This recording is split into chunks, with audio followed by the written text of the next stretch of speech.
دە ڕێکخراوی کۆمەڵگای مەدەنی لە هاوینی ئەم ساڵدا هەڵمەتێکی دابینکردنی ئاویان بۆ ئاژەڵە کێویەکانی سنووری قەرەداخ و دەربەنیخان و گەرمیان ئەنجامدا.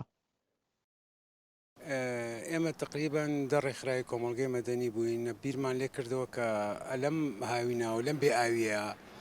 ئەم حیوانات و تێریتوریانە بەڕاستی لە بازە شوێنەکە لەبەر ئەوەی ئەم ساڵ کەم ئاوی بووە و کەم باران باریوە کە سەرچاو ئاوەکانیان بۆ زیینگ و بکەینەوە ئەوەی کە کەم بۆتەوە ئەوە شیکلی نەماوە هەوڵ بین بە تەنکی و بە بۆری و بە سۆندە ئاویان بۆ دابینکەین. ئێمە چەند تقریبان تا ئێستا لە منتیقی کەلارد و سەرچاوی ئاومان بۆ زیینگ و کردوونەتەوە یعنی پاکمان کردوێتەوە و چاکمان کردووە و ئاوی الحەمدوللا ئاوی هەیە و لە منتیقی قەراخ مەجموعەیەک شوێنمان کردووە کە تەنکیمان داناوە و بە پۆلیسی دارستان مەجموعەیە کامێرەمان ناونەتیە و لەگەڵ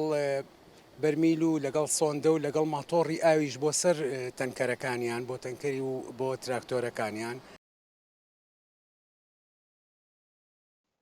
لە چوارچەوەی ئەم هەڵمەتەدا دوو سەرچاوی ونبوونی ئاویان لە کەلار بوژاندوێتەوە و لا قەرەداخ و دەربەنیخان ئەستاون بە دابینکردنی کامێرای چاودێری بۆ ئاژەڵە کێویەکان و دروستکردنی شوێنی ئاو خواردنەوەش بۆ ئاژەڵەکان.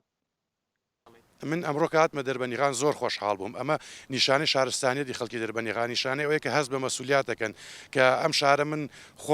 خۆشم خەڵکی ئەم شارم بەڕاستی لە زۆر ڕووە پەراوێز کراوین کراوە، بەڵام من زۆر خۆشحاڵ بووم ئەمڕۆ لەگەڵ ئەم تیمە هاتم کە بینیم شارەکەم بەم شێوازە بەم شارستانی بم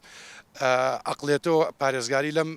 ئاژەڵە کێویانە ئەکەن و من زۆر دەستخۆشیان لەکەم ئێمەش لە خزمەتیان ئەوەی بە ئێمە بکرێت. ئێمە سەردانی چەندەها ناوچەیترمان کردووە لە چیا زۆر سەختەکانیش ئەم دیمە نەمان نەبینی و ئێستا کە لەم ناو شار و لە نزیکی شار و لەم قەرەباڵقەیە بین زۆر سەرنجڕاکێش و شتێکی زۆر شارستانیە بەڕاستی. ئەندامانی ئەم ڕێکخراوانە دەڵێن بوونی سامانی سروشتی ئاژەڵەکان سووڕی ژیان لەسەر زەوی ڕێک دەخات و هەروەها ژێرخانێکی ئابووری سروشتی نیشتیمانیە، بۆیە بڕیارمانداوە بیان پارێزین.